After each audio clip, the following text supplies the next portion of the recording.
Hi, this is Chris from the Stephanie Miller Show. Please enjoy this exclusive clip from Political Voices Network. Neal Katyal predicted the Supreme Court will not overturn the conviction. I didn't even know that was a possibility. It is, potentially.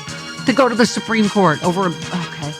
Neal, I just talked about this, but there was something that the Republican Speaker of the House, Mike Johnson, said during an interview with Fox News that just stuck out to me. And you've argued so many cases before the Supreme Court. You've been in that room more than most people.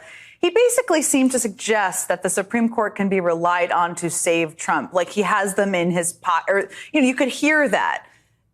What was your reaction to hearing him talk about the Supreme Court like that? It's a different branch of government. Yeah, the clip you just played showed the speaker saying he knows some of the justices personally and knows that many of them are concerned.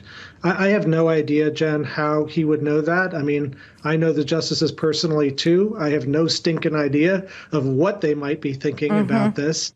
And, Trump has been, I think it's important to point out, a dead loser in the Supreme Court every time that it comes up. I mean, he 8-1 on executive privilege with only Justice Thomas siding with him in the 2020 election, rebuked lots of times. And here, there is I don't think that the United States Supreme Court sits to review state convictions generally. So this made me lose my...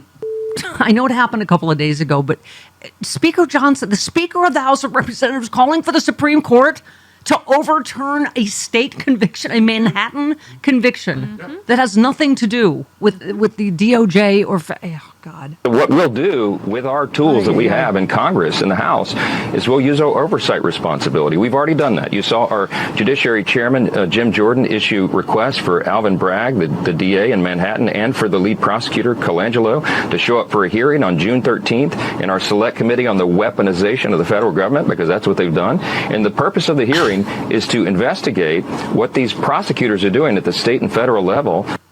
Yeah, the federal government's been so weaponized. The president's son is on trial today for some charge that nobody, not even any, particularly any right-winger, thinks. Even Lindsey Graham thinks should be stupid. A crime. Right. Yes. Oh, I know. What happens every now and again, Lindsey?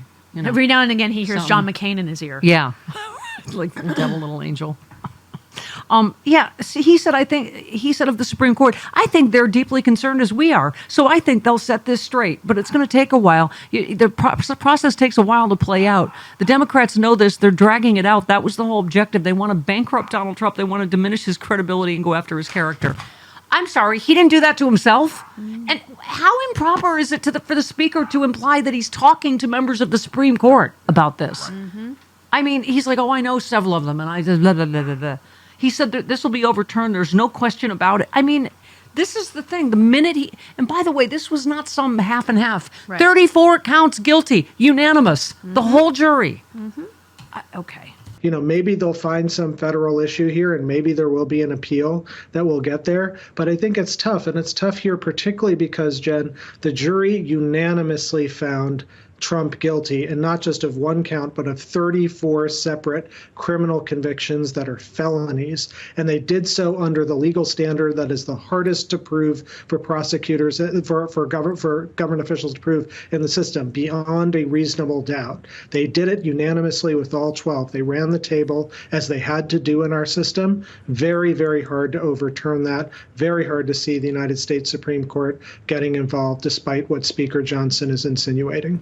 You are invited to Stephanie Miller's Sexy Liberal Save the World Tour. It's the political comedy event of the year, and it's coming to a city near you. Join Stephanie Miller, the queen of progressive talk radio, along with Hal Sparks, John Fugelsang, and the comedy duo Frangela, mocking all the fascists and trolls for a tour that is hilarious, inspiring, and deeply offensive to just the right people. It's an all-new tour with all-new guests and a side-splitting evening of stand-up. Stephanie Miller's Sexy Liberal Save the World Tour.